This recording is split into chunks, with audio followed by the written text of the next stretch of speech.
talaga, willing talaga akong humarap no, pag sinabi nila mali yung sinasabi ko. Ay, willing ako, uwi ako kahit ibuwis ko pa yung buhay ko, no?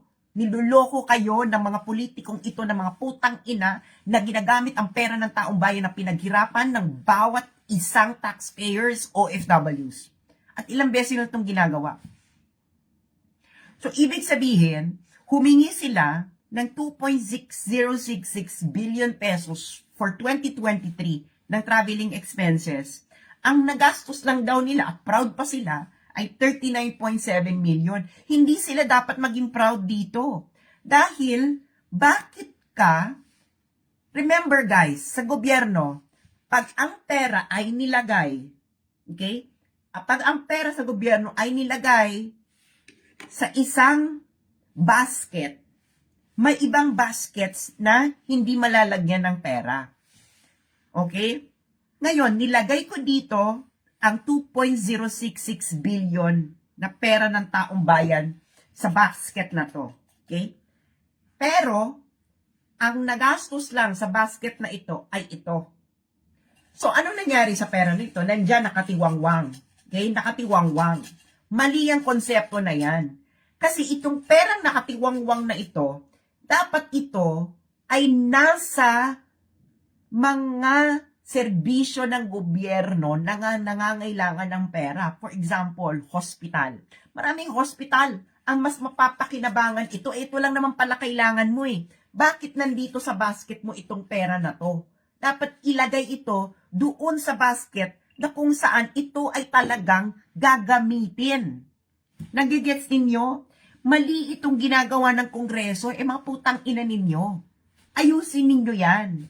O, sasabihin nyo, hindi to fake news. This is kayo mismo ang nagsabi kung magkano pa lang ang nagagastos ninyo. Okay? So, meron kayong 2.066 billion na nakatiwangwang sa mga putang ina ninyong account at ito lang pala ang gagamitin ninyo sa 2.066 billion. Ito, dapat ito, noong budget hearing ng 2023, ito dapat ay inilagay sa tunay na may paggagamitan. Katulad ng pambayad ng sweldo ng mga nurses. Katulad ng sa hospital. Diba may problema tayo sa pension ng mga militar, ng mga officer ng uniform.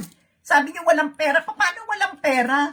Itong travel expenses ninyo na 2.066 ang nakalagay na budget, ito lang ang nagastos ninyo, ito nakatiwangwang. Hindi po pwede yan. Dahil ang pera, ang budget ng gobyerno, dapat ito ay ginagastos para ito ay bumalik sa ekonomiya ng Pilipinas in the form of actual government service. Ano ngayon ang pakinabang nung pera na nakatiwangwang dyan sa accounts ninyo? Wala. So ngayon, ang gagawin ninyo, ang sasabihin ninyo, savings, no? Savings. So meron sasabihin ninyo, dahil hindi naman namin nagastos ang 2.066 billion, ang nagastos lang namin ay 39.7 million, sasabihin nyo, pagmamalaki nyo sa taong bayan na meron kayong savings na 2.026 billion. Sa mga hindi po nakakaalam kung anong tunay na konsepto na savings, panoorin nyo na lang ang replay nito. Okay? Pero mali yan. Mali kayo. Wala kayong savings. Ang meron kayo ay maling budgeting noong naghihiring ang 2023 budget. Okay? Humingi kayo ng pera na hindi nyo naman pala kailangan. Mali yan. Mali ito. Hindi yan tama. Hindi nyo pera yan. Pera ng taong bayan yan. Ang pera ng taong bayan, hindi dapat ito nakatiwangwang at hindi nagagamit. Ang pera ng taong bayan na kinokolekta ng gobyerno, dapat ito ay inilalagay sa mga serbisyo na kanilang mapapakinabangan. Dahil nga, ang taong bayan ay nagbabayad ng buwis, hindi dahil for charity. Nagbabayad sila ng buwis dahil ang binabayaran nila ay ang serbisyo ng gobyerno. Sabi ni Rick Gomez, hindi ako naniniwala na 39 million lang nagastos nila, walang itemized audit. Pero Rick, remember, yung financial officer na yon ng Kongreso, sinabi niya yon under oath. So, pag nag-iba siya, perjury. So, kaya nga sila talaga ang naano dito. So ngayon, may natitira pa guys ha. Ipapakita ko sa inyo yung figures. Okay.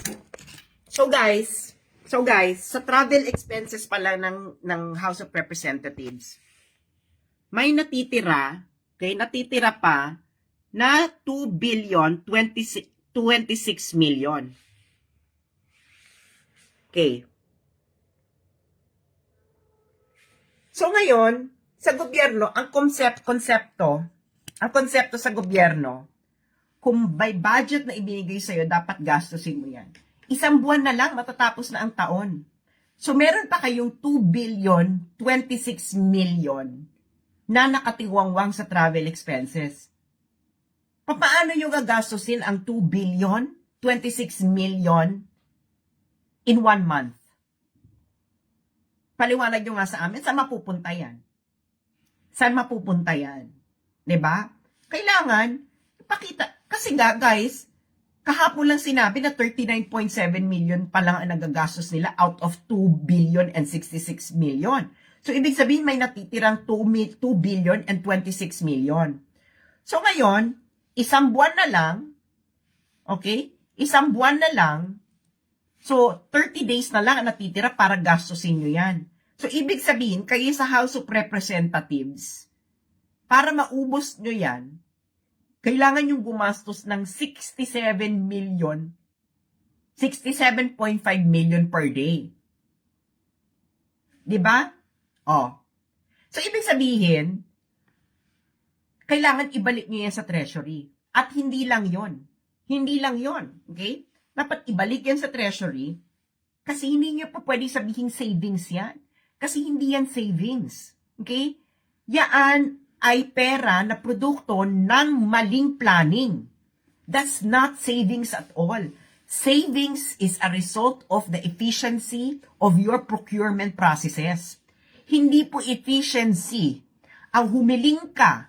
Okay? Ang humiling ka sa taong bayan na lagyan ang account mo ng 2 billion and 66 million, pero ang gagastusin mo lang pala ay 39.7 million. Mali. Mali ka from the start. Mali ka sa pagkuha, paghiling ng budget from the beginning.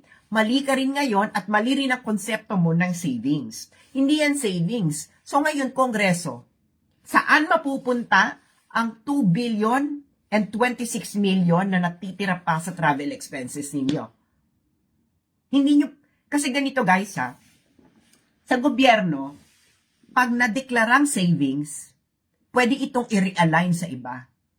Okay? Pero katulad ng sinabi ko, hindi yan ang totoong konsepto ng savings. Okay? Ang totoong konsepto ng savings ay yung pinaliwanag ko kanina na uulitin ko. Halimbawa, humingi ka ng budget for 50 laptops at ang binigay sa'yo is 10 million. Pero dahil magaling ka, magaling ang procurement mo, etc., nakakuha ka ng mas mura, may nagbigay ng mas magandang deal, ang nagastos mo lang sa 50 laptops ay 5 million. So, meron kang savings. Yung natitira, that's the real savings. Yung savings na yon, pwede mo itong gamitin for other projects. Okay? Ngayon, itong humiling sila ng 2 billion 66 million for 2023 sa travel expenses nila. At ang nagastos lang nila ay 39.7 million daw, according sa hearing, and this was made under oath by the financial officer of Congress. Hindi yan savings. That is underspending. Mali po yan. That's not correct. That is actually a telltale sign of corruption. Bakit? Kasi yung pera na natira, i-declare nilang savings at madalas paghahatian nila yan sa Kongreso. Hindi ba? Bakit ko nasabi yan? Okay? Ganito. Guys, nakita ko na kung magkano yung hinihiling nila na travel expenses for 2024. Okay. For 2024. So, for 2024, okay, for 2024,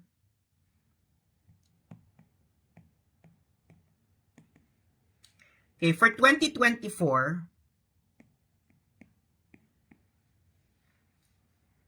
kita nyo na kung kung paano yung corruption, ha. For 2024, ang hinihiling ng Kongreso ay 1.399 billion. So for travel expenses, kailangan daw nila ng 1.399 billion for 2024. Bakit ito ang amount na nire-request mo for 2024? For 2023, ito lang naman pala ang gastos mo. Ang layo. Ito yung gastos mo. Ito yung hinihiling mong budget.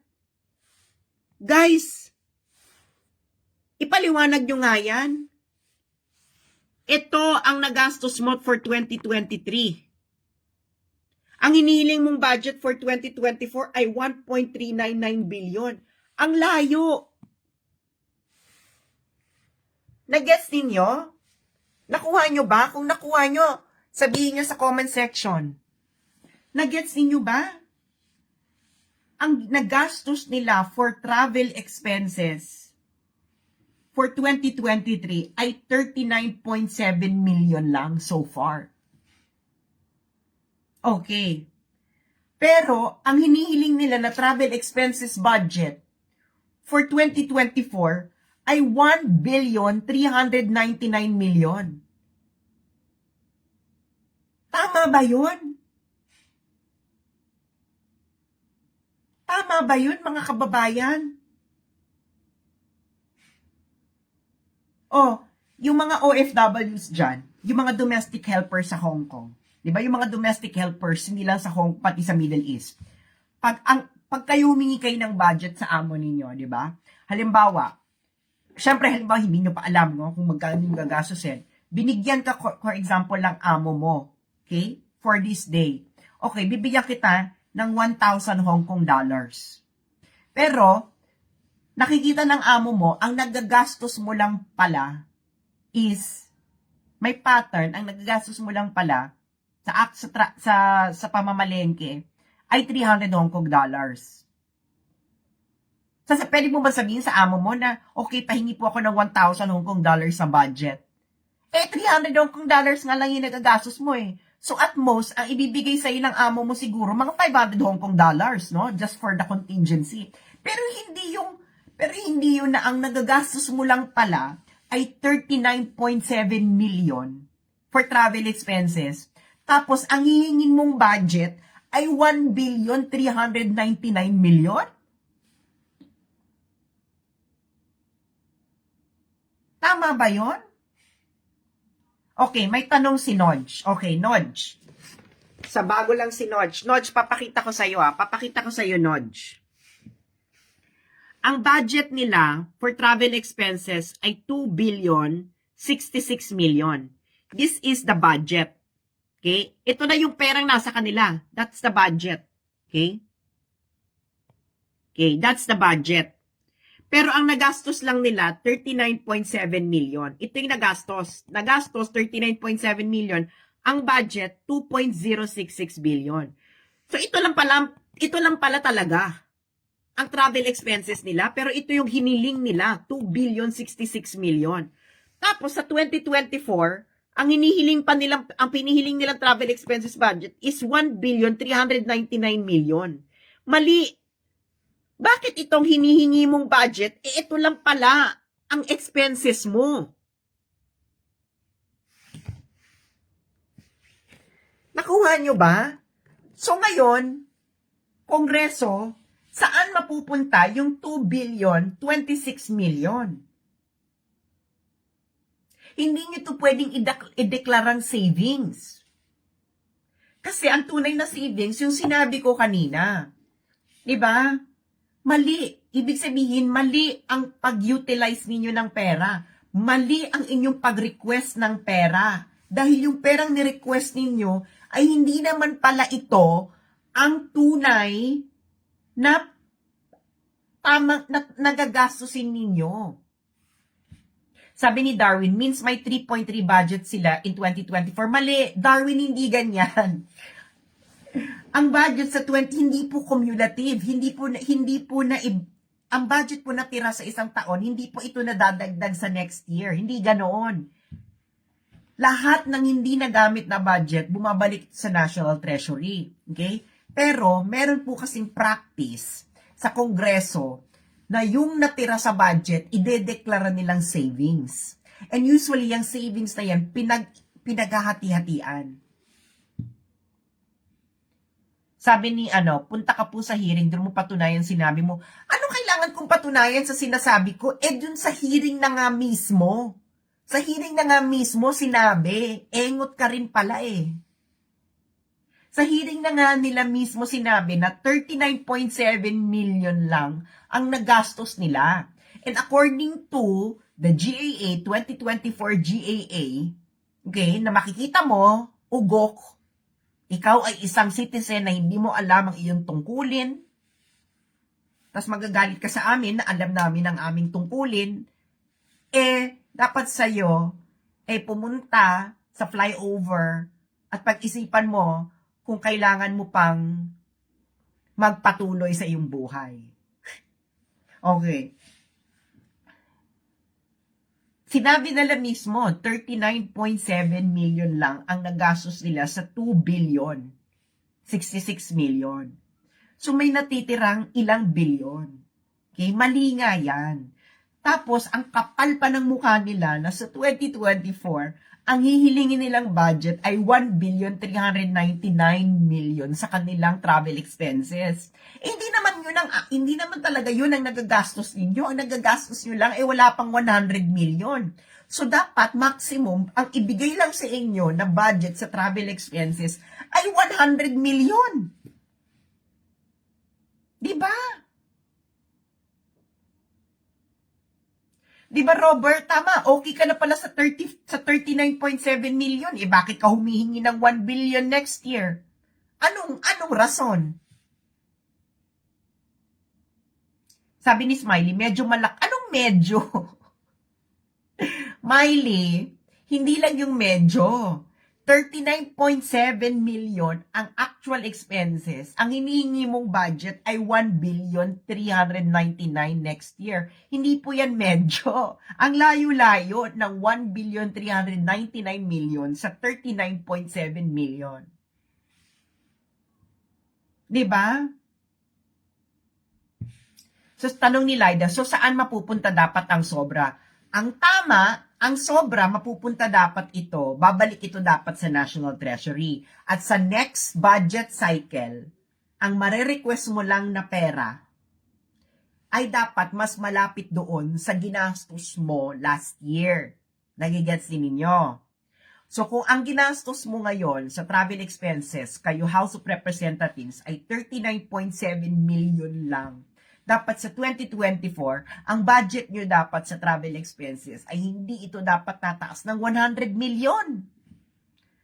Malaki na yung allowance nyo doon Kasi 39.7 million lang pala ang kailangan ninyo So dapat ang hihilingin nyo sa 2024, ang budget dapat is mas malapit sa 39.7 million. So that's dapat 100 million lang. Maximum. Pero, bakit kayo humihingi for 2024 ng pera ng taong bayan na 1,399,000,000, 39.7 million lang pala kailangan ninyo. Ipaliwanag nyo sa taong bayan yan. Sabi ni Flora, hindi daw siya naniniwala na 39.7 million palang nagamit nila for traveling. Well, ako'y naniniwala kasi sinabi yan under oath. Ang hindi ka dapat maniwala is kung ibabalik sa treasury yung natira. Nagigets ninyo? Kasi, ang practice, yung pag idedeklara nila na savings yung natira. At yung savings, pwede mo itong gamitin sa iba pang bagay. Nagets ninyo? Nandoon ang problema.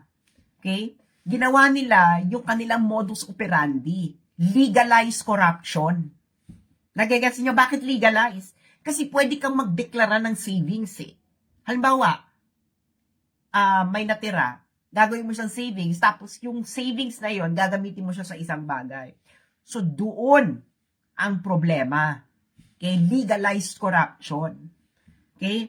Pero mali nga. Kasi, pag diniklara nila yung savings na yan, justified pa rin na humingi sila ng ganong amount. Okay? Gets ninyo? So, ngayon, 39.7 million lang ang expenses. Sabi nila yan, ha? Under oath nila sinabi yan. Tapos, hihingi sila ng budget next year ng 1,399,000,000. Hindi pa pwede yan. Mali. Mali ang patakaran. Ito ay legalized corruption. Sinong congressman ang magsasabi sa akin na mali ako? Sabihin nyo nga. Meron ng kayo nga mga friends, meron na bang congressman na nagsabi na mali ang sinasabi ni Sas? Wala, 'di ba? Wala. Kasi tama yung sinasabi ko. Okay? Ngayon itong mga congressman na ito, na nananalig sila sa inyo na wala kayong pakialam. Yun. Nandun sila. At magpapatuloy itong ganitong sistema hanggang hindi ito mababago. By force. Dapat ito ay baguhin by force. Dahil ang pera na dapat pinapakinabangan ng taong bayan in the form of government service, hindi yung mga ayuda ni congressman. That's not government service. I'm so sorry. Ang mga ayuda ni congressman at senator ay hindi government service. Ang government service ay ito ay ang serbisyo ng public hospitals, serbisyo ng state universities and public schools, serbisyo ng mga Metro Aid, serbisyo ng mga polis, serbisyo ng mga militar, serbisyo ng kung sino-sino pa na nagdi-deliver ng serbisyo ng gobyerno. Ang ayuda ni congressman at senadora, hindi po yan serbisyo ng gobyerno. Huwag po tayong maglokohan. 2023 na po. Yang politika ninyo ay politika pa nung panahon ni Cory. Tama na, sobra na. Ayaw na namin ng ganyan. Kaya nga ayaw ng dilaw eh. Ganito ang patakarang dilaw. Okay? Tigilan na itong patakarang dilaw na ito. Dilaw na dilaw kayong lahat. Mali ito. Maling-mali itong patakaran na ito. Ngayon, iaalay ko ang buhay ko. Kung sa tingin ninyo nagsisinungaling ako kahit sino man sa inyong congressman na ito, magbigay kayo. Ipasupinan niyo ako, uuwi ako ng Pilipinas para umupo na sa kongreso at sabihin ko sa inyo kung at sabihin niyo sa akin kung nagsisinungaling ako o hindi. Mali kayo, maling-mali. Hindi totoo. Mga friends, hindi totoo na walang pera ang gobyerno. Ang pera ng gobyerno ay nasa maling basket.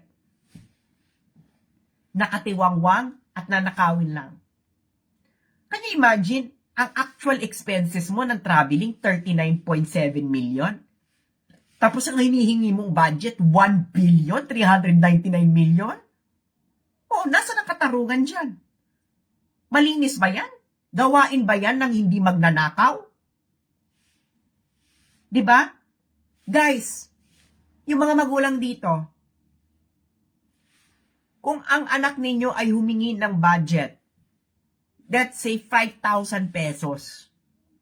Pero ang tunay na gastos lang pala ay 1,000 pesos. Pag humingi ba sa inyo at uli yung anak niyo ng budget, bibigyan niyo uli ng 5,000? Syempre hindi. Ang bibigay niyo sa kanya mas malapit dun sa 1,000. Pwede niyo doblehin yung 1,000 for contingency. Pero hindi bibigay 5,000. 1,000 lang pala yung gastos mo eh. Diba? Yung mga magulang dito, tama ba ako mali? Tama ba ako mali? Yung mga magulang dito. Sige nga, sino sa inyong mga, tama, sabi ni Den, tama, yes. Diba? Kita mo? Tama diba? 39.7 million lang pala ang travel expenses ninyo. Okay? Sabihin natin for ano yan for up to this moment. So bakit kayo humihingi ng 1,399,000,000 for 2024 for travel expenses? 39.7 million lang pala kailangan ninyo.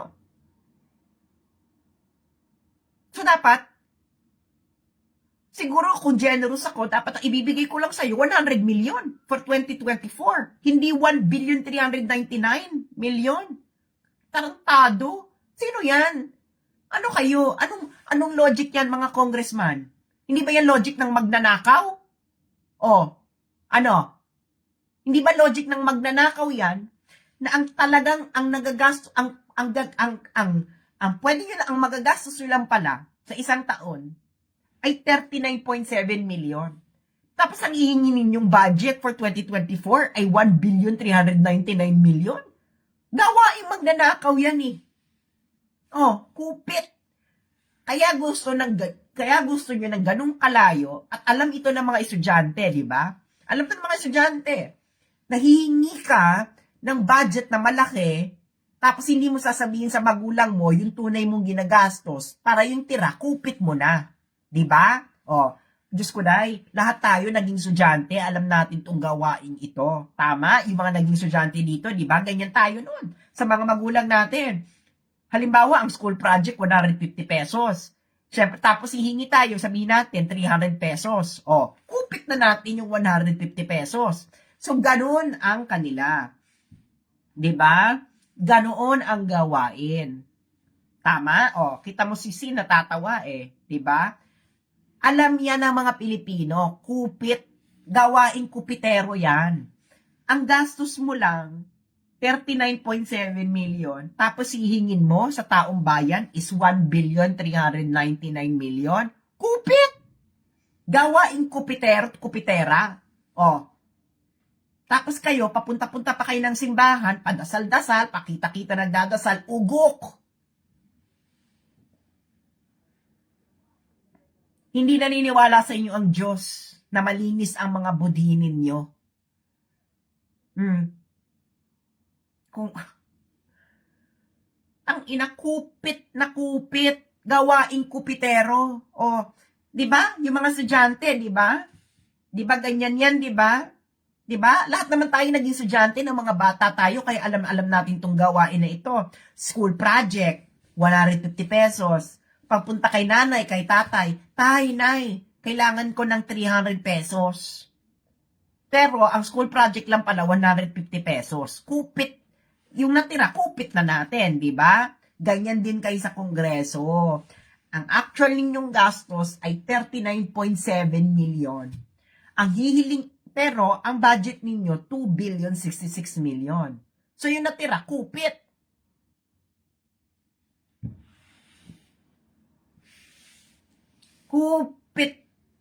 Kupit ito. Ngayon kung hindi ito kupit, ipaliwanag ninyo sa amin ano ang logic na ang gastos nyo lang pala sa travel expenses ay 39.7 million.